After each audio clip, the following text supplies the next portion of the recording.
Me and all my friends, we're all misunderstood. They say we stand for nothing, and there's no way we ever could. They say everything that's going wrong with the world and those who lead it, we just feel like we don't have the means to rise above and beat it. So we keep on waiting, waiting on the world to change. We keep on waiting, waiting on the world to change. It's hard to beat the system when we're standing at a distance. So we keep on waiting, waiting on the world to change.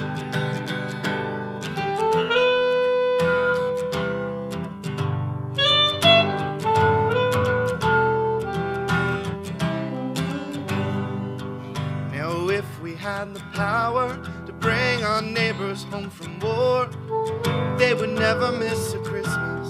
No more ribbons on the door. When you trust the television, what you get is what you got.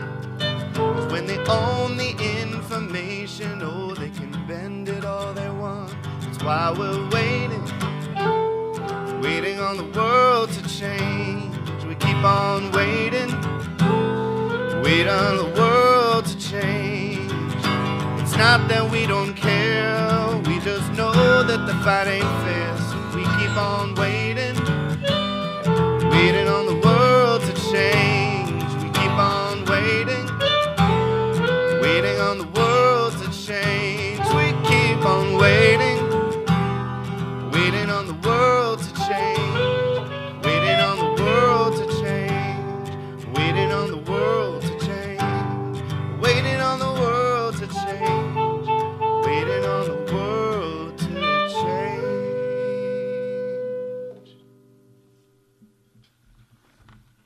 Our opening words this morning come from Anne Lamott. There is not much truth being told in the world. There never was. This has proven to be a major disappointment to some of us. When I was a child, I thought grown-ups and teachers knew the truth because they told me they did. It took years for me to discover that the first step in finding out the truth is to begin unlearning almost everything adults had taught me and to start doing all the things they told me not to do. One day, I pecked out a hole of a cocoon I was in, and I saw the sky of ingredients that would constitute my spiritual path. Love, poetry, prayer, meditation, community. I knew that no one is holier than anyone else, that nowhere is better than anywhere else. I knew that the resurrection of the mind was possible, and I knew that no matter how absurd and ironic it was, acknowledging death and the finite was what gave you life and presence. How's everybody doing? Good. Happy to see all your faces. There too. So our worship theme this month is truth, and in our class today, we're going to explore that idea from a few different angles.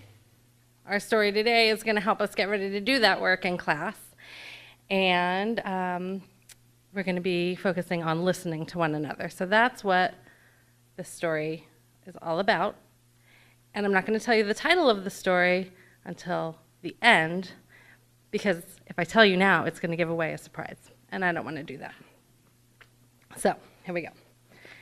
Merchant Ahmad had brought a mysterious creature all the way from India.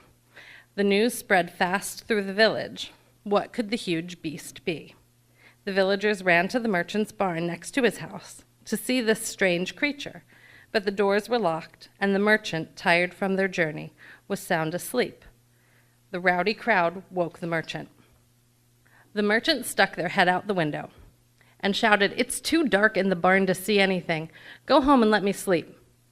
But no one went home. Instead, they decided to see the beast for themselves. The first villager snuck into the dark barn.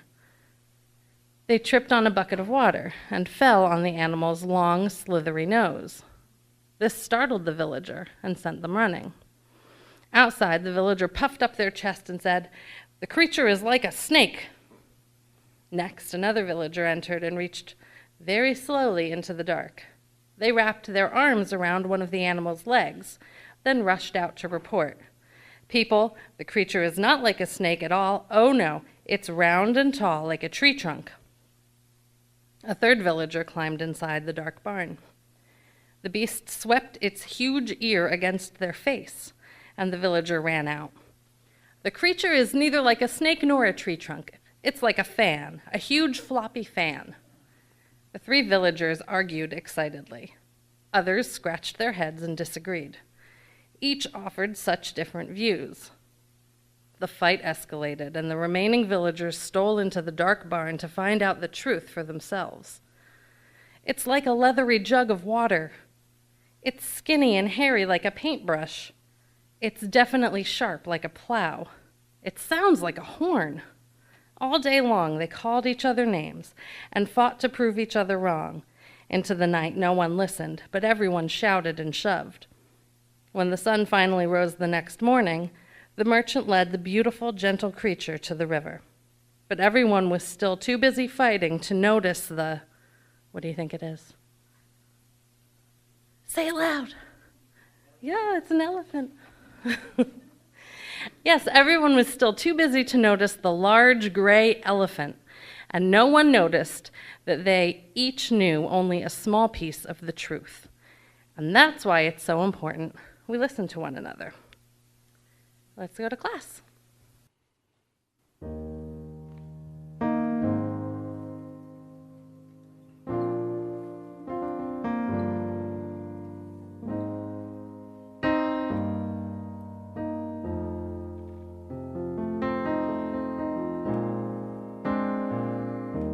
If you search for tenderness, it isn't hard to find. You can find the love you need to live. But if you look for truthfulness, you might as well be blind. Always seems to be so hard to give.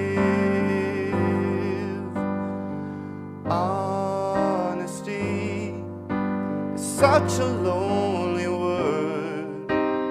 Everyone is so untrue. Honesty is hardly ever heard, and mostly what I need from you. I can always find someone to say they sympathize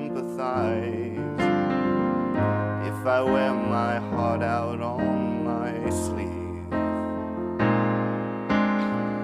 I don't want some pretty face to tell me pretty lies. All I want is someone to believe.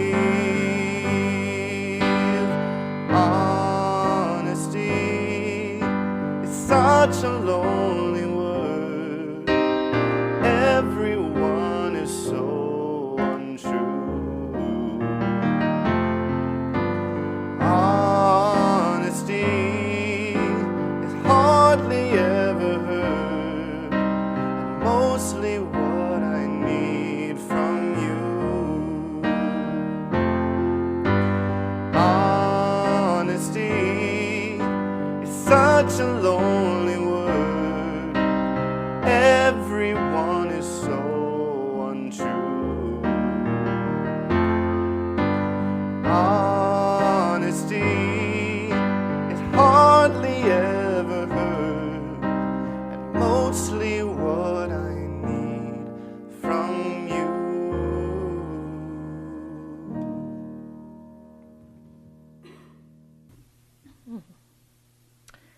It's so good to be with you today, and thank you so much for inviting me to add a few more layers to truth, which we've already explored in a few different ways this morning.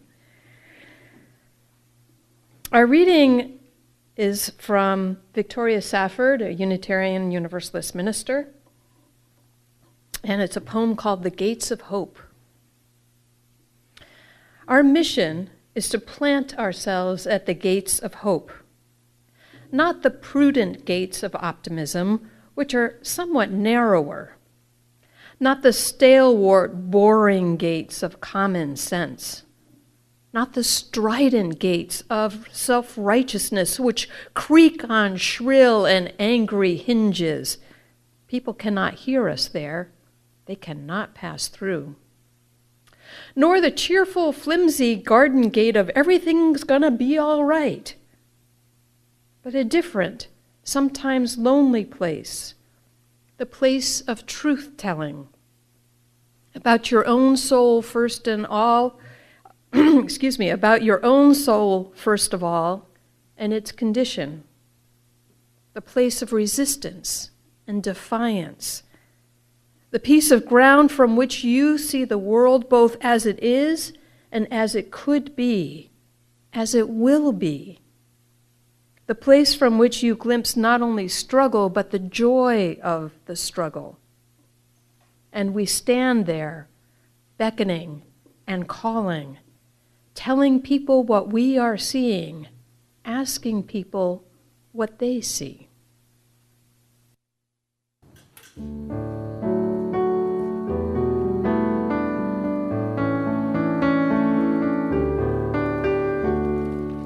This pretty planet spinning through space, your garden, your harbor, your holy place.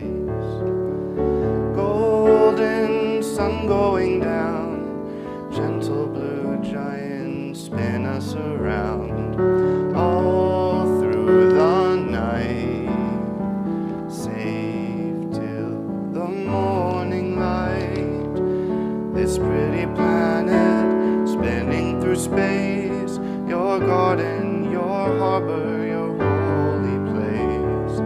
Golden sun going down, gentle blue giant spin us around, all through the night, safe till the morning light, all through the night, safe till the morning light.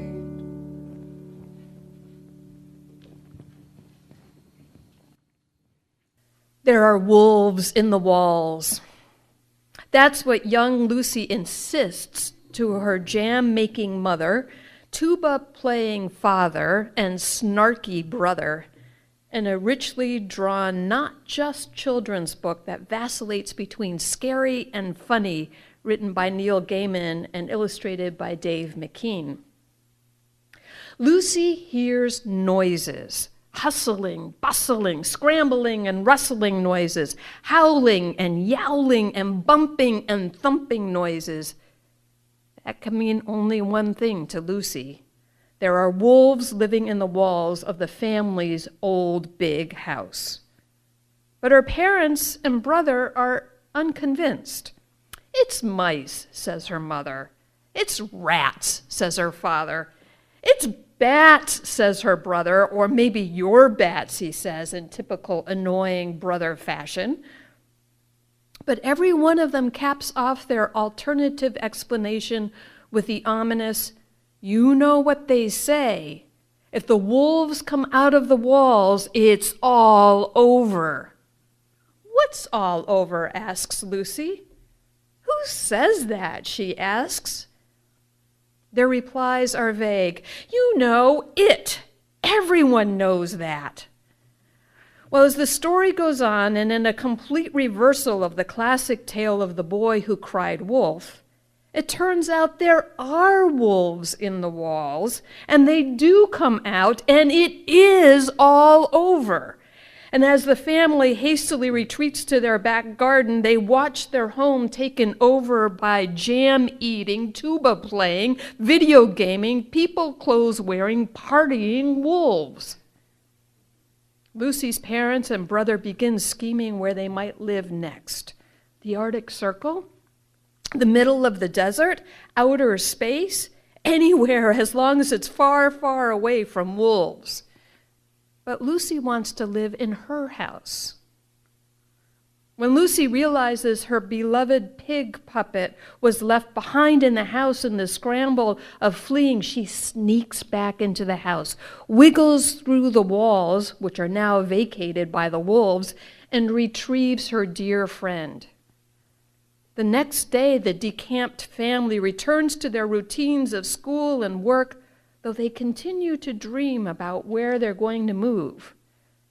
Lucy proposes they retake possession of their home. And that night, creeping through the walls, the family reels at the wolves' bravado. "My jam, my second best tuba, my video game high scores, my socks," they cry. And brandishing the legs of a broken chair they've found in the walls, the family comes out of the walls. "The people have come out of the walls," shouts the fattest, laziest wolf. "And when the people come out of the walls, it's all over." Off dash the wolves, supposedly to a place far, far away from humans, and the family retakes their home and restores order, and they return to their daily pursuits. But in the final pages of the book, we sense the story is far from over as Lucy hears scratching and squeezing and creaking and a noise like an elephant trying not to sneeze coming from inside the walls. Now, my abridged version of The Wolves in the Walls does not do justice to its entertaining storyline or nightmarish illustrations, and I highly recommend your taking the time to seek the book out yourself, particularly those of you who have children or grandchildren who delight in the scary funny. But my hope this morning is that the story of the resourceful Lucy and her la la la la I can't hear you family, and the wolves, and perhaps other boisterous larger-than-life creatures who live out of plain sight, though their presence is felt and heard, might help us explore the challenging and uncomfortable subject of climate change. Huh? I can hear you thinking, you've completely lost me. Okay, The Wolves in the Walls is a story about truth-telling. Lucy, in the words of Victoria Safford we heard earlier, is telling people what she is seeing and asking people what they see. But Lucy is silenced and ignored by creatively concocted explanations. She's given other likely reasons, rats and mice and bats. Are those alternative facts to anyone else? And yet her family also intones a refrain of the vague and ominous, if the wolves come out of the walls, it's all over. So the family is aware of a threat, but they can't offer more concrete details or explain its meaning, nor face up to and vanquish it. And so the easiest thing to do is to go about life as usual, making jam, playing tubas, video gaming, leaving Lucy on her own until the truth literally pounces upon them. Lucy was crying wolf, but she was right all along. Which is exactly what we're finding out now about climate change. The data keepers, the weather trackers, the biologists, the climatologists, the zoologists, the journalists, the Bill McKibbins and James Hansons and Catherine Hayhoes and Tim DeChristopher's and Naomi Klein's have not been crying wolf in the classic way. They have heard and reported on the wolves in the walls, things known but not necessarily plainly seen. And they are frighteningly right, possibly all the way to that ominous phrase, it's all over. And yet most of us are much like Lucy's family, unwilling or unable to hear the truth, never mind talk about it. La, la, la, la, la, la, la, I can't hear you. Did you know only 7 in 10 Americans correctly, say the world is warming up? As the temperatures rise, so slowly do the number of Americans who agree this change will harm plants and animals and future generations. But other recent survey results are more discouraging. Although 97% of climate scientists agree humans are causing warming and have for years, only 49% of Americans surveyed say most scientists think global warming is happening. So just shy of 50% of us accept the consensus of the science, the truth behind climate change. But here's the statistic I find most troubling, most like Lucy and her family in answer to the question, do you ever talk about climate change? 2/3 of Americans answered, never. Not sometimes, or only just to my close friends, or just to my pig puppet. Never. My friend Jess Ballinger, who first introduced me to the Wolves on the Walls and how it might speak to the predicaments about climate change, writes, the barrier to this conversation hasn't been a lack of information or understanding about global warming, but an inability or an unwillingness to fully accept and focus on the dilemmas it poses. More than anything else, climate change is an issue that has been characterized by denial. Now, when I say denial, Jess says, I don't mean the anti-science kind of denial that claims the continued existence of winter proves that it's all a hoax. There are other much more insidious forms of denial. There's the denial that this has anything to do with our daily lives. Climate change can seem so abstract, so far away, we can tell ourselves it's only impacting other people, other places. And there's always something to be more immediate and more important to think about, isn't there? There's the denial that assumes we really don't have to worry about this because science and technology are bound to come to the rescue. They always do, don't they? And for people of faith, there's this most profound form of denial, the refusal to believe that this has anything to do with our spiritual lives, that has anything to do with our faith communities, our profound interest in the care of creation, and a commitment to justice and service toward the most vulnerable people. So what I've learned from Jess and others, and taking a cue from the Wolves in the Walls, is in order to have an effective, meaningful conversation about climate change, we must engage both the truth and the human talent for denial. So let's start with this truth. Climate change, the rising surface temperatures of our planet Earth, is happening. The source of this truth? Scientific observations and documentation. The facts behind this truth? Human activities, most especially the combustion of fossil-based fuels, including coal, oil, and natural gas, releasing greenhouse gases into the atmosphere. Other significant contributors? Agricultural activities such as factory farming of animals and clear-cutting of rainforests. The conclusion we draw from this truth: rising temperatures pose a risk to humans and to the multitude of ecosystems of which we are a part and on which we depend. We are already seeing these risks play out in real time. As the temperature warms, ice melts. As ice melts, seas rise. The higher sea levels mean more coastal flooding and greater storm surges. Warm air holds more moisture. As more of the Earth's water is retained in the atmosphere, there's more extreme weather and weather-driven phenomenon, droughts and wildfires, severe storms, infestations, migrations of species. These types of impacts will increasingly force people to move from their homes, and I mean much further than their back gardens. The most vulnerable people in the world are feeling the effects of climate change first and will suffer the most. and one of the most painful ironies at all of this truth. Though the impacts are much greater on the poor, the affluent contribute much more to the problem. And finally, this question: what do we do with the truth?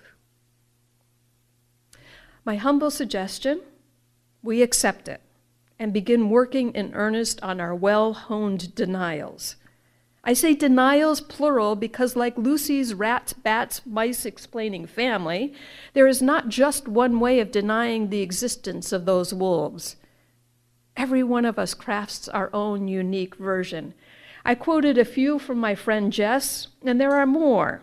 We are indeed a creative species. And I offer these in the spirit of knowing thyself helps in healing oneself. And in healing ourselves, we may well be moved to act, to heal our beloved home. The Social Capital Project published a major study of American attitudes and worldviews, especially as related to the environment and climate change. As the authors say, there are obstacles that keep Americans, even some with the strongest environmental values, from getting involved.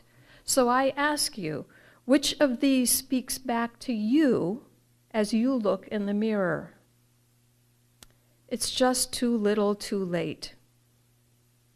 The news is not good, and watching the melting ice of Antarctica and the burning of the Indonesian rainforest, the soaring temperatures in Phoenix, all in the click of a TV remote. But to what end? Does it all transform us or shut us down? The challenge is just too big and overwhelming. What's the most important thing to do? Tell me again. Switching light bulbs will help the planet. How? It's so easy to turn it out. Or maybe it's just too plain hard to wrap our minds around climate change because it isn't a simple cause and effect problem. You see, environmentalism as we know it came of age in the era of pollution, messes that can be identified and targeted and cleaned up. But how do you clean up carbon, restoring the climate the way a Superfund site can be mitigated and brought back? And how about this one? Working on these issues is fine with those for time and money, or who are urban, or who are white, or who are professional. But what about everyone who is facing the immediate and pressing problems of merely staying safe and employed and fed and insured and housed? Here's another that edges a little towards cynicism. Big money controls the game, and the game is fixed. My puny efforts are nothing compared to the momentum of a government in retrograde or the power of corporations who seem to control it. And just a few more. We might accept the truth and be discomfited by it, but if no one is talking about it, when we learn something disturbing but see most people acting as if it's no big deal, then it's easier to believe the problem can't be that serious. Perhaps we think they've got it right and I've got it wrong. Or, it's not my job to do anything about this. Other people know a lot more about it. And perhaps the grandmother of all denials, and the most emotionally honest and heartbreaking. We can't bear what this means for us, individually or collectively. The potential loss and scale of change is simply too enormous to contemplate. We are in the first stage of grief, and we know that is denial. So what are we to do? We have a choice to make. It's a choice between accepting the mysteriously proffered "it's all over," or to follow the rockier path to Victoria Safford's piece of ground from which we see the world both as it is and as it could be, as it might be, as it will be. We get there, and I'm presuming that that's the direction that we want to go, by following Lucy, Lucy speaks truth to power, to her parents. She speaks truth to ignorance, to her brother. Lucy stands her ground, firmly rooted in resistance and defiance. She knows what she knows. Lucy asks questions. She's not ready to accept what everyone says when it doesn't really explain anything. Lucy braves danger to rescue what she loves, her pig puppet. Lucy wants to live in her home, not in the Arctic or the desert or God-forsaken outer space. And Lucy leads her family to reclaim what belongs to them because no one else steps into that leadership. And Lucy stays vigilant. Everyone else might go back to making jam and playing the tuba or video gaming, but Lucy has an ear cocked to those walls and what might well be stirring within them. Each and every one of us is called, and some would say we are tasked with speaking truth to power. There's a lot not right about our country right now, but that right and responsibility of democracy is encoded in our U.S. Constitution and in our Unitarian Universalist principles as a free and responsible search for truth and meaning and the right of conscience. We shy away from these only at our own peril. Our Unitarian Universalist forebears used the twin spiritual practices of resistance and defiance to good effect, advancing abolition, women's suffrage, the civil rights movement, equity for LGBTQ plus people. What's holding us back now? As 21st century Unitarian Universalists, we pledge to side with love, to harness love's power to stop oppression. Couldn't the subject of that oppression be our beloved earth? Don't we love and want to reclaim this home, and in so doing banish the fantasy that there is another home waiting for us someplace out there? To see the world both as it is, the wolves really are in the walls, and as it could be, as it might be, as it will be, as in the words of the prophet Isaiah, where the wolf shall live with the lamb, and the leopard shall lie down with the kid, and the calf and the lion and the fatling together, and a little child shall lead them. So I don't know about you, but I want to pick myself up and follow Lucy through the gates of hope. I invite you to come there with me. Blessed be, and amen.